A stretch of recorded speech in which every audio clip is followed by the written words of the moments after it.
Listo, ahí empezó ya a grabar. Buenas tardes, somos estudiantes del programa de Derecho de la UNAD y hoy analizaremos el caso constitucional de gran relevancia para Colombia. Recientemente el Congreso de la República aprobó una reforma constitucional que implementa la pena de cadena perpetua para personas que cometen delitos sexuales contra menores de edad.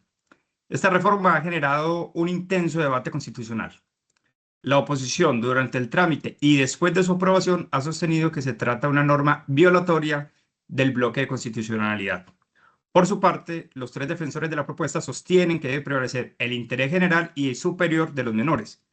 Hoy resolveremos este conflicto constitucional aplicando los conceptos de nuestro curso de Derecho Constitucional Colombiano 2. ¿Cuáles conceptos? Control constitucional, reforma a la Constitución, límites del poder constituyente derivado y el bloque de constitucionalidad. Antonio, ¿podrías explicarnos el marco normativo aplicable para este caso? Claro que sí, Luis. Muchísimas gracias por darme la palabra. A continuación, vamos a resolver este interrogante. Empecemos diciendo que este caso involucra varios niveles normativos fundamentales. Primero, nuestra Constitución Política de 1991, en su artículo 34, donde establece expresamente lo siguiente: se prohíben las penas de destierro, prisión perpetua y confinación. Esta es una prohibición constitucional directa y clara. Pero no podemos quedarnos solo en el contexto constitucional. Aquí entra un concepto clave que es el bloque de constitucionalidad, definido por la Constitución Política y en la sentencia 225 de 1995, como aquella norma que, sin aparecer formalmente en la Constitución, sirve como parámetros de control constitucional. Entonces acá nos surge un interrogante, que es el siguiente: ¿qué normas internacionales aplican acá?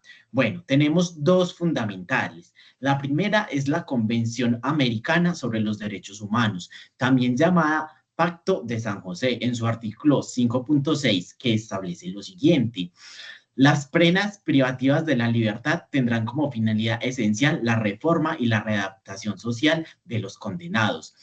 Esta norma es vinculante para Colombia, según su artículo 39 de la Constitución Política, donde nos habla de los tratados y convenios internacionales ratificados por el Congreso. Bueno, y también tenemos la norma de la Convención sobre los Derechos del Niño, cuyo artículo 3.1 consagra el interés superior de los niños como consideración primordial en todas las medidas que tomen las instituciones. Bueno, entonces tenemos una tensión aparte. Por un lado, la prohibición de las penas perpetuas en su artículo 34 y el bloque constitucional. Y por otro lado, tenemos el interés superior de los menores en su artículo 44 de la Constitución Política. Bueno, para finalizar este aporte, acá viene lo crucial. Debemos preguntarnos si el Congreso tenía la competencia para hacer esta reforma, que nos lleva a la teoría de las situaciones de la Constitución. Bueno, a continuación los dejo con Luis Fernando. Él nos va a explicar esta teoría y la posición de la oposición. Gracias, Jesús. Ahora, si Luis Fernando y Paulina quieren, por favor, hacer sus aportes respondiendo a esta pregunta, ¿cuáles serían los aportes, los argumentos, mejor, de quienes defienden esta reforma y qué análisis debemos hacer? Bueno, Luis Fernando y compañeros, ¿cómo están? Eh, los defensores de la reforma plantean argumentos que debemos considerar seriamente, aunque finalmente veremos que no superan el problema constitucional. Uno de esos primeros argumentos sería el interés superior del menor. El artículo 44 de la Constitución establece que los derechos de los niños prevalecen sobre los derechos de los demás. Los defensores argumentan que esta prevalencia justifica medidas extremas de protección, incluida la cadena perpetua, para quienes vulneran estos derechos fundamentales. El segundo argumento sería el deber de protección del Estado. Según el mismo artículo 44, el Estado tiene el deber de proteger a los niños contra toda forma de abandono, violencia física o moral, secuestro, venta, abuso sexual, explotación laboral o económica. Los delitos sexuales contra menores son precisamente una de estas formas de abuso que el Estado debe prevenir y sancionar severamente. El tercer argumento podría ser el de la proporcionalidad de la pena, la cual los defensores sostienen que la gravedad extrema de estos delitos que causan daños psicológicos permanentes en las víctimas requiere una respuesta presuntiva también extrema. La cadena perpetua sería proporcionada a la magnitud del daño causado. El cuarto argumento sería la política criminal y de prevención. Esta nos argumenta que una pena más severa tendría un efecto disuasorio mayor, protegiendo preventivamente a potenciales víctimas. Además, responde a una demanda social legítima de justicia más contundente. Y nuestro quinto argumento sería soberanía del Congreso. Algunos defensores sostienen que el Congreso, como representante de la soberanía, tiene la legitimidad democrática para decidir modificar cualquier norma constitucional si lo considera necesario para el bien común.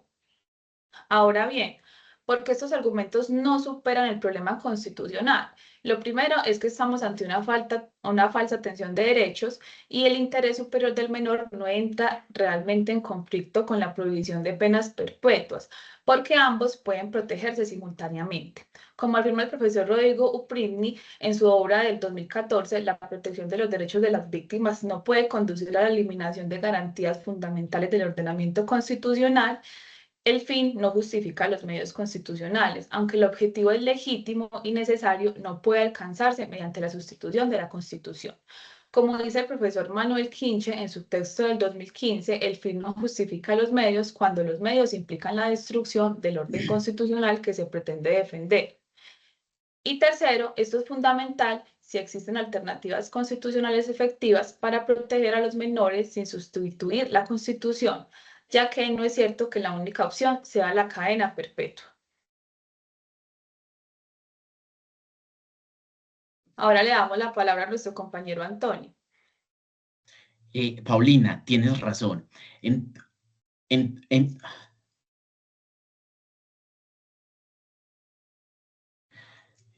Paulina, tienes razón. Entonces, ¿cuál es nuestra postura y qué alternativas proponemos? Nuestra conclusión es clara. Esta reforma constitucional es contraria a la misma Constitución porque precisamente la sustituye y por lo tanto debe ser declarada inexequible. Hay tres argumentos fundamentales para defender la inexequibilidad de esta reforma. La primera es que hay una incompatibilidad insuperable entre el bloque de constitucionalidad, en particular lo que dice la Convención Americana en el artículo 5.6. Segundo, la prohibición de penas perpetuas es un eje fundamental de la Constitución de 1991, según el precedente que la misma Corte Constitucional estableció en el 2013. Tercero, el Congreso, si bien puede hacer reformas a la Constitución, ella tiene límites porque no tiene competencia para sustituir la Constitución. Paulina, y aquí vienen las alternativas que proponemos.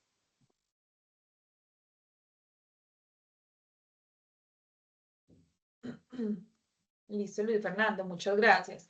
La tercera alternativa que proponemos es: primera alternativa, control de constitucionalidad. La Corte Constitucional debe ejercer el control previo automático del acto legislativo y declararlo inexequible por vicios de competencia, siguiendo el precedente de la sentencia C-579 de 2013. La segunda alternativa sería las medidas legislativas dentro del marco constitucional. El Congreso puede y debe proteger a los menores mediante leyes ordinarias, las cuales son aumentar las penas privativas de libertad hasta el máximo constitucional permitido. Con la reforma reciente, las penas pueden llegar a durar hasta 60 años, lo cual es una pena muy significativa. También debe establecer requisitos más estrictos para la concesión de beneficios como libertad condicional, redención de pena o prisión domiciliaria en estos delitos específicos. Implementar sistemas de vigilancia electrónica y seguimiento postpenitenciario obligatorio para estos condenados y asimismo crear un registro público de condenados por delitos sexuales contra menores. Muchas gracias, Paulina. Bueno, para continuar, también tenemos medidas de prevención, que son las más importantes, como fortalecer las políticas públicas de prevención del abuso infantil mediante la educación sexual integral en los colegios. También tenemos otra que es mejorar los sistemas de denuncia, protección mediante el acompañamiento psicológico. También aumentar los recursos de la investigación judicial de los delitos, porque el problema no es solo la pena, sino la impunidad por falta de investigación efectiva. Implementar el programa de identificación temprana de riesgos en contextos familiares, educativos y comunitarios.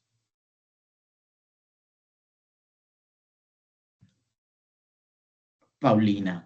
Listo, Antonio. Con relación a lo que nos acabas de mencionar, también podríamos acotar la tercera alternativa que tendríamos. Si la sociedad colombiana, después de un debate amplio y profundo, considera absolutamente necesario modificar este elemento estructural, el mecanismo constitucionalmente adecuado sería convocar a una Asamblea Nacional Constituyente, conforme al artículo 374 de la Constitución. ¿Por qué? Porque la Asamblea Constituyente, si tiene poder constituyente primario y puede sustituir la Constitución, como lo estableció la Corte en la sentencia C-551 de 2003, pero esta es una decisión de tal magnitud que requiere un mecanismo extraordinario con legitimidad popular directa. Muchas gracias, compañeros. Ha sido un análisis maravilloso, muy riguroso, pero debemos llegar al final, así que permítanme cerrar con algunas conclusiones que puedo extraer de los aportes que han estado comentando. A ver, este caso nos enseña varias lecciones importantes sobre el derecho constitucional. La primera de ellas es que el poder tiene límites, incluso en democracia. Ni siquiera el Congreso, representando la voluntad popular, puede sustituir los elementos definitorios de la Constitución. Esto protege la estabilidad del ordenamiento constitucional. La segunda lección que nos deja es que el control constitucional es fundamental. La Corte Constitucional, mediante el control de los actos legislativos, protege la integridad de la Constitución frente a reformas que la puedan sustituir. La tercera es que los derechos no pueden enfrentarse de manera absoluta. El interés superior del menor y la dignidad humana del condenado no son excluyentes. Ambos deben protegerse dentro de un marco constitucional. Y la cuarta es que existen siempre alternativas constitucionales. La creatividad jurídica debe enfocarse en encontrar soluciones efectivas que respeten el ordenamiento constitucional y no en destruir las garantías fundamentales.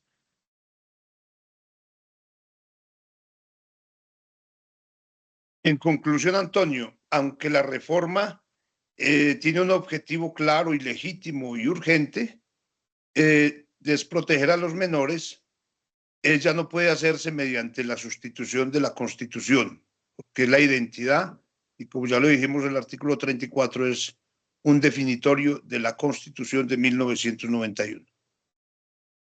Claro que sí, Luis. Entonces, como conclusión adicional, la protección de los niños es imperativa, pero debe realizarse respetando los límites del poder, de la reforma y los compromisos internacionales de Colombia en materia de derechos humanos. Y asimismo, como estudiantes de Derecho, reconocemos la tensión entre la demanda social de justicia y los límites constitucionales, pero afirmamos que el Estado de Derecho exige respetar estos límites incluso en casos difíciles. Esta ha sido nuestra postura argumentada sobre el caso de la cadena perpetua para delitos sexuales contra menores de edad, desde la perspectiva del derecho constitucional colombiano. Esperamos haber demostrado la aplicación de los conceptos de control constitucional, reforma de la Constitución, bloque de constitucionalidad y límites del poder constituyente derivado. Muchas gracias por su atención. Muchísimas gracias. Muchísimas gracias. Hasta pronto. Hasta luego. Hasta luego.